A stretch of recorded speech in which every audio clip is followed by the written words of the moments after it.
picture this. It's July 9, 2026. Okay, setting the scene. Yeah. You are standing right there in the stands of the Boston Stadium. The air is thick, it's incredibly humid, and the noise echoing off the concrete it is absolutely deafening. Oh, I can only imagine the energy in there. Right. You're watching the World Cup quarterfinal, and on the pitch, France is systematically dismantling Morocco in this 2-0 victory.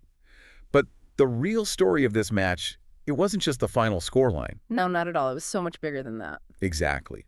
Looking through the stack of sources for this deep dive, we've got match reports, tactical breakdowns, sports psychology pieces, and some really deeply personal cultural essays. We realized this match was basically a perfect storm. A total collision of factors. Yeah. We're looking at off-pitch chaos, tactical masterclasses, and this profoundly unique diaspora story that makes this specific matchup just deeply resonant for millions. So, okay, let's unpack this. Let's do it. Because to understand what happened on the pitch, we first have to look at the unbelievable pressure cooker environment leading up to the whistle. Yeah, what's fascinating here is how the stakes of a World Cup quarterfinal didn't just manifest as, standard pregame jitters. Right, it was way beyond that. Way beyond. The tension actually exploded into pure, visceral chaos off the field before the players even laced up their boots. You were talking about the press conference. Reading through the source materials, this scene is completely surreal. Oh, it's wild. Morocco's star midfielder, Brahim Diaz, is sitting there at the podium trying to give a standard, polite pre-match interview. And out of nowhere, a literal physical fight breaks out between two journalists right in the middle of the media room. Grown professionals throwing punches over a disagreement. Just right there. Right in front of a player trying to focus on the biggest match of his life. Officials had to rush in and physically pry these reporters apart. People in the room are yelling things like, "He hit me! Why did you hit me? You can't hit me!" It's utter pandemonium. Unbelievable. And when they finally wrestle everyone out of the room and ask Diaz to continue, he just leans into the microphone and hilariously admits, "I forgot the question." Which is, it's arguably the most human reaction possible in that scenario. Totally. But it perfectly illustrates the frayed psychology surrounding this fixture. That electric, unhinged tension didn't magically disappear when the players walked out of the tunnel. It bled directly onto the pitch. And you could really see it peak during the first half, specifically when the game's momentum suddenly hit a brick wall. Right, the VAR drama. Yes. Kylian Mbappe wins a penalty after a challenge by Noussair Mazraoui. The referee points to the spot, the crowd goes wild, Mbappe grabs the ball, and then everyone just stands there. They stood there for 3 minutes and 10 seconds. That is so long. In the context of a high-stakes football match, where your heart rate is north of 160 beats per minute and your adrenaline is maxed out, 3 minutes and 10 seconds is an absolute eternity. Waiting for a VAR review like that is, it's like being stuck in a stalled elevator when you're already late for a massive job interview. Oh, that's a great way to put it. Right. Your adrenaline is pumping, you're ready to perform, and suddenly you are just trapped in this agonizing limbo, watching your physical and mental momentum completely evaporate. The mental toll and frustration are immense. The physiological drop-off is massive there. A penalty taker relies on routine, rhythm, and a sudden spike of focused aggression.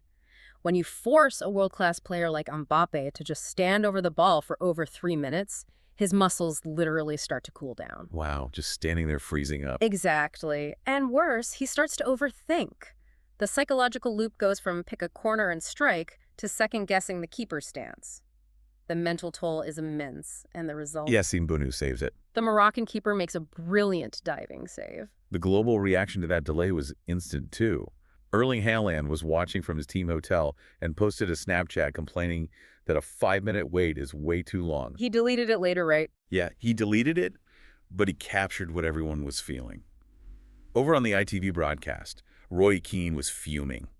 He called it entirely unfair to the striker, arguing that time is the ultimate enemy of the penalty taker and hands the psychological advantage right back to the goalkeeper. And that delay alone would be enough to fray nerves. But there was a massive swirl of online conspiracy theories and background noise the players were already dealing with before they even stepped onto the pitch. Oh yeah, the referee controversy. Right. Much of it centered on FIFA's appointment of an all-Argentine officiating crew led by referee Facundo Tello. And we really need to pause here and state for the record That we are neutrally reporting the claims made about this in the sources. We aren't taking a side or endorsing any viewpoints regarding the referees. Exactly. We're just conveying what the social media debate and the reports were focused on. Right. The background tension here is the incredibly intense rivalry between France and Argentina that's been boiling over since the 2022 World Cup final. Plus, earlier in this very tournament, Egypt had lodged a formal complaint against French referees who officiated their dramatic loss to Argentina. So social media was ablaze with debates about the impartiality of an Argentine crew officiating France. But whether those claims hold any water isn't the point. No, the point is the noise. Precisely. That deafening noise was the reality the players had to tune out. And it wasn't just limited to the officials. The French team was also dealing with the fallout from their previous match. Oh, right. And again, strictly impartially reporting the context here, Paraguayan Senator Celeste Amarilla had launched highly publicized, racist, verbal attacks on Mbappe. Yeah, just noting that as factual background tension the French team was facing without endorsing any political sides. But when you compound international political attacks, officiating paranoia, media brawls, and agonizing in-game delays, you create a suffocating atmosphere. Just a total pressure cooker. Exactly. The natural human response to that kind of claustrophobic pressure is to lose your temper. You lash out. You make a cynical tackle. Which makes how the teams actually behaved on the pitch so fascinating. And this brings us to a really interesting piece of structural discipline from the sources, the FIFA FairPlay trophy. Yeah, the FairPlay trophy is essentially FIFA's mechanism for rewarding the team with the best disciplinary record across the tournament. It serves as a counter-narrative to the idea that winning requires ruthless, dirty tactics. I always assumed this was just a symbolic pat on the back, but looking at the sources, it's actually a rigorously tracked metric. How exactly does the scoring work for this? It started way back with Peru in 1970, and it's a strict deduction system. Every team starts with a clean slate. You lose 1 point for a single yellow card. Okay, pretty straightforward. Right, but then you lose 4 points for a direct red card. It's heavily weighted against violent or reckless play, and the prize is substantial. The winning nation gets $50,000 earmarked specifically for youth soccer development, alongside medals for the players. And what's wild to think about is the context of 2026. This is a 48-team tournament. Which means more games. More games, exactly. The path to the final is longer. The physical fatigue is deeper. So the test of a team's temperament is stretched further than ever before. Keeping your cool is mathematically and physically harder. It really is. And if you look at recent winners, you start to see a distinct tactical trend. Spain has won it recently, and England won it. Because of how they play. Right. Spain plays a heavy possession-based style. If you always have the ball, you naturally commit fewer defensive fouls because you aren't chasing the game. England, currently under Thomas Tuchel, naturally limits defensive fouls through a highly regimented defensive structure. Okay, wait. I have to push back on this entire system based on what we see week in and week out. Go for it. If a team commits 30 minor, cynical fouls just to constantly break up the opponent's rhythm, or if a player is constantly in the referee's face arguing, but the ref just decides to keep his cards in his pocket, none of that counts against their fair play score. That seems like a massive loophole for the dark arts of the game. You're completely right. And the sources highlight that exact structural flaw. Fan behavior and uncarded, unsportsmanlike conduct completely fly under the radar. Wow. It's a strictly binary metric, did the referee pull a card out or not? But what this metric ultimately rewards is structural discipline. And that reliance on structure perfectly pivots into how France actually managed to neutralize Morocco. Oh, because they drastically altered their tactical structure for this match. Exactly. They completely reinvented their tactical identity compared to the last time these two teams met. This tactical reinvention blew my mind in the sources. To really appreciate it, we need to contrast the eras. Let's look back at the 2022 Qatar World Cup semifinal between these same two teams. Yeah, in 2022, France won that match 2-0, but they did it with incredible pragmatism. They finished with only 39% possession. Which is so low for a team of that caliber. Very low. Deschamps employed a deep defensive block. They relied on sitting back and launching rapid counterattacks, which got them goals from Hernandez and Kolo Muani. But flash forward to 2026 in Boston, and Deschamps unleashes a completely different beast. France came out with a high-pressing, free-form attacking line. It was a total paradigm shift. Yeah, Deschamps essentially traded in a reliable, heavily armored tank for a high-speed, unpredictable sports car. They suffocated Morocco high up the pitch. By halftime, France had generated 4 times as many shots as they did in the entirety of that 2022 match. 4 times. That's staggering. The high press is inherently riskier, but the offensive output is overwhelming. And it paid off brilliantly.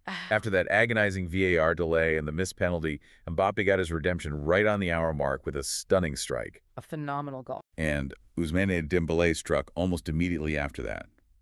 Though it is worth noting, Mbappe had to leave the pitch early with an ankle issue. Yeah, definitely a storyline to watch. But looking at the midfield, how crucial was Manu Kone in making this high press actually function? Oh, Kone was incredible. He had to step in to replace Aurélien Tchouaméni, and he delivered an all-action performance. Because he was winning the ball back so high up the pitch, the defense behind him, led by William Saliba, who was actually playing through lingering back issues, remained largely untested. Which is crazy against a team like Morocco. Oh. But to truly appreciate how impressive France's press was, we have to look at what they had to neutralize, right? The complex Moroccan blueprint. Morocco wasn't just rolling over. They had a highly specific tactical setup, though they were missing a massive piece of the puzzle. Right. They were missing their star striker, Ismail Saibari, to a hamstring injury. Exactly. Without him, their entire attacking dynamic had to shift, placing new roles and an immense creative burden on Achraf Hakimi.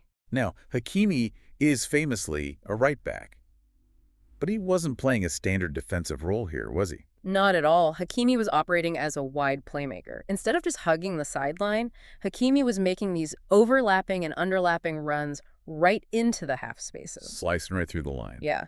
Plus, he was their direct free kick threat, and he had the crucial job of pinning back France's high-flying left flank.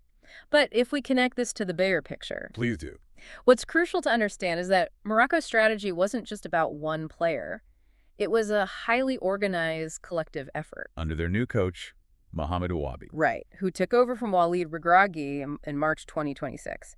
He stepped in to continue the long-term project without missing a beat. And the mention of Morocco's collective project bridges perfectly into the deepest layer of the sources, because here's where it gets really interesting. Oh, absolutely. This team represents a global, collective identity that completely transcends borders. We're talking about the diaspora. The deeply personal reality for hundreds of thousands of Franco-Moroccans. Yes. The sources highlight that for this community, this match isn't about divided loyalties. It isn't a zero-sum game where you have to pick a side and hate the other. It's a celebration of dual identity. And you see that dual identity literally on the pitch. The Moroccan squad is a perfect reflection of this diaspora. Can you give some examples of the players? Sure. You have guys like Ayoub Bouhaddi, Issa Diop, Neil El Ainaoui, Redouane Hall, Samir El Mourabet, Gassim Yassine, Amin Spey, all these players who were born or raised in France, but who proudly represent Morocco. And which makes me wonder, does this seamless shift from Regragui to Ouabi, combined with players from all over the world, prove that Morocco's success is rooted in a unified cultural system, rather than just a charismatic leader or geography? It absolutely validates that idea. The Moroccan team looks exactly like the diverse communities in Paris, Marseille, and Orleans. The perfect mirror. It really is. It's a team where diaspora members and homegrown talent combine perfectly. And it's celebrated so passionately by content creators, too. Oh, like Hakim Possible and Chronique de l'Atlas. Exactly. These creators champion this team, and the fans support them passionately in the streets of France. The culture itself is the system. That is just so cool to see. So what does this all mean? We've journeyed through an incredibly dense landscape today. We covered a lot of ground. We really did. Addressed to you listening, we started with the sheer chaos of off-pitch brawls and the grueling mental toll of a 3-minute VAR delay. We saw the evolution of Deschamps' tactics, trading his pragmatic deep block for a suffocating high press. And ultimately, we uncovered the beautiful cultural reality of the Moroccan diaspora. It's a phenomenal story, but I want to leave you with a final, unexamined thought to ponder. I'm ready for it. Consider the young kids watching this 2022 and 2026 Moroccan team right now. If dual national players increasingly see that they can achieve absolute pinnacle success and deep cultural resonance by choosing their heritage nations, will we see a permanent, massive power shift away from traditional European footballing powerhouses over the next decade? Wow, that is a staggering thought. If the talent continues to flow toward heritage nations, the entire landscape of global football could change forever. Well, thank you for joining us on this custom-tailored deep dive into your sources. Keep exploring, keep questioning, and we'll catch you next time.